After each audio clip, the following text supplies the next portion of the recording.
တခါတော့အဲ့ဒီလူဟာကဘာပေါ်မှာအင်အားအကြီးဆုံးနတ်ဆိုးဘရင်ဖြစ်ခဲ့ဘူးတဲ့သူ့ရဲ့အစွမ်းကဘလောက်တောင်လွှမ်းမိုးမှုရှိလဲဆိုရင်ဘယ်သူမှသူ့ကိုအဆင့်တူအဖြစ်စကားမပြောရဲကြဘူးသူချစ်ရတဲ့သူကိုဆုံးရှုံးလိုက်ရပြီးတဲ့နောက်သူဟာအနာဂတ်မှာလူပြန်ဝင်စားဖို့ရွေးချယ်ခဲ့တယ်အဲ့ဒီမှာစစ်မှန်တဲ့တငယ်ချင်းအစ်စ်အမှန်ကိုရှာတွေ့ဖို့မျှော်လင့်ချက်နဲ့ပေါ့ပြန်လည်မွေးဖွားလာပြီးနောက်ဂျက်ဟာလက်သမားတဦးရဲ့သားဖြစ်လာခဲ့တယ်သူကတငယ်ချင်းဖွဲ့ရတာလွယ်ကူလိမ့်မယ်လို့ထင်ခဲ့ပေမဲ့သူ့ရဲ့လုံလုံကဲကဲတီတီလုံးနဲ့မျက်နှာအမူအရာကြောင့်တခြားသူတွေကသူ့ကိုထူးဆန်းတဲ့သူလို့မြင်ခဲ့ကြတယ်ဒါကဂျက်ကိုစိတ်ရှုပ်ထွေးစေခဲ့တယ်ထပ်ပြီးစူးစမ်းကြည့်ဖို့ဆုံးဖြတ်ချက်ချပြီးသူကကောင်မလေးတွေစီကိုချင်းကပ်ဖို့ရွေးချယ်ခဲ့ပြန်တယ်နတ်ဖျားတွေကိုတောင်တိုက်ခိုက်ဖို့မကြောက်ခဲ့တဲ့ဂျက်ဟာအခုတော့ဘိုက်အောင်တဲ့အထီကိုရင်းတွေတုံနေခဲ့တယ်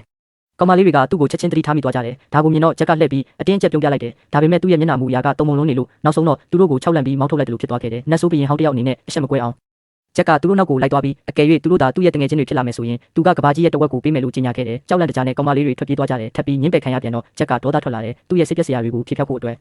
သူကတောင်ပေါ်ကိုတက်ပြီးတောင်တွေကိုလိုက်ဖောက်ခွဲပစ်တော့တယ်စက်တိုက်ပောက်ကွဲမှုတွေဖြစ်ပြီးတဲ့နောက်သူဟာအိမ်ရှိတကားဝါမှာထိုင်ပြီးနောက်ဆုံးတော့စိတ်ငြိမ်သွားခဲ့တယ်ဘာလို့ခဏခဏကြာရှုံးနေရလဲဆိုတာကိုသူအခုထိနားမလည်နိုင်သေးဘူးအဲ့ဒီအချိန်မှာပဲရွာလူကြီးကသူ့စီချင်းကပ်လာတယ်သူ့ရဲ့ဒုက္ခတွေကိုကြားပြီးတဲ့နောက်ရွာလူကြီးကအကြံဉာဏ်တစ်ခုပေးခဲ့တယ်ဘာပဲဖြစ်ဖြစ်အမြဲတမ်းလူကြီးလူကောင်းတယောက်လိုပြုမှုနေထိုင်ပါတယ်အဲ့ဒါဆိုရင်တငယ်ချင်းဖွဲ့ရတာလွယ်ကူသွားလိမ့်မယ်ဂျက်ဟာရုတ်တရက်အသိဉာဏ်ပွင့်သွားတယ်လို့ခံစားလိုက်ရတယ်မဆိုင်မတွပဲသူထပ်ပြီးစူးစမ်းဖို့ဆုံးဖြတ်လိုက်တယ်သူပထမဆုံးယောက်ျားလေးတစုစီချင်းကပ်ပြီးရင်ကျေးပြူငါတဲ့ဟာသားလေးတွေနဲ့သူ့ကိုယ်သူမိတ်ဆက်ခဲ့တယ်ပြီးတော့သူ့ကိုအစောပိုင်းကညှင်းပယ်ခဲ့တဲ့ကောင်မလေးတွေစီပြန်သွားခဲ့တယ်ဒါပေမဲ့မအံ့ဩရလောက်အောင်ပဲသူ့ရဲ့အမှုရာတွေကသူတို့ကိုပို့ပြီးတော့ပဲကြောက်လန့်စေခဲ့တယ်နှစ်ကြိမ်တိုင်ကြာရှုံးပြီးတဲ့နောက်ဂျက်ကအရာရာကိုတန်တရားဝင်လာတယ်သူစဉ်းစားနေတော့မှပဲကဘာကြီးကိုပဲဖျက်ဆီးပြရမလားဆိုပြီးပေါ့ရုတ်တရက်အဝေးကနေကောင်မလေးတယောက်ငွေရိုအော်ဟစ်တန်ကိုကြားလိုက်ရတယ်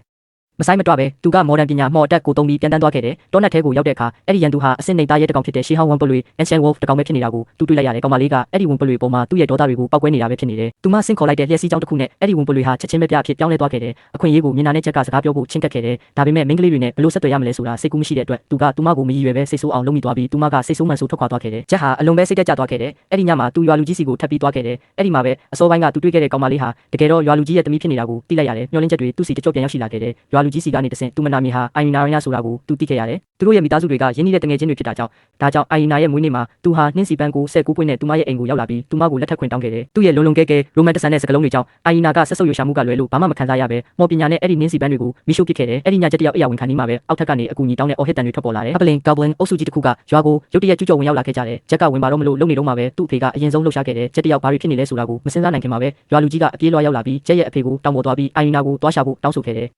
သူမအနေရရှိနေပြီဆိုတာကိုရိပ်မိသွားပြီးဂျက်ကမော်ပညာကိုတုံးပြီးအဲ့ဒီနေရာကိုချက်ချင်းပြန်တန်းသွားခဲ့တယ်တစ်ဖက်မှာတော့အိုင်နာဟာဂေါဘလင်အရေးအတွက်အများကြီးရဲ့ဝိုင်းရံခြင်းကိုခံနေရတယ်သူတို့ရဲ့အရေးအတွက်ကြောင့်စိတ်တက်ကြပြီးသူမဟာလက်လျှော့ဖို့အခြေအနေကိုရောက်နေခဲ့ပြီးအဲ့ဒီလိုအရေးကြီးတဲ့အချိန်မှာပဲဂျက်ရောက်ရှိလာပြီးမော်ပညာတွေကိုထုတ်လုပ်ကဂေါဘလင်တွေအားလုံးကိုလွှင့်စင်သွားအောင်တိုက်ခိုက်လိုက်တယ်တိုက်ပွဲကိုအမြန်ဆုံးအဆုံးသတ်ဖို့အတွက်သူဟာပြင်းထန်ပြီးအတိုင်းအတာကြီးမားတဲ့မော်ကာတာတစ်ခုကိုရွတ်ဆိုလိုက်တယ်မိနစ်ပိုင်းတွင်းမှာပဲဂေါဘလင်တွေအားလုံးရှင်းလင်းသွားခဲ့တယ်ဒီလိုပြီးပြည့်စုံတဲ့သူရဲကောင်းကကောင်မလေးကိုကယ်တင်ခြင်းအခိုက်အတန့်ပြီးနောက်မှာတော့ဂျက်ပေါ်ထားတဲ့အိုင်နာရဲ့ခံစားချက်တွေဟာထိုးတက်သွားခဲ့တယ်မျက်စိတမိတ်တွင်းမှာပဲနှစ်ပေါင်းများစွာကုန်လွန်သွားခဲ့ပြီးသူတို့နှစ်ယောက်လုံးအရွယ်ရောက်လာခဲ့ကြပြီးဂျက်ကတော့အခုထိစိတ်ကူးရင်လုံးပဲရှိသေးတယ်သူကောင်းလဲကြည့်လိုက်တဲ့အခါသူ့ရဲ့ဘေးနားတင်အိုင်နာအိပ်ပျော်နေတာကိုသူ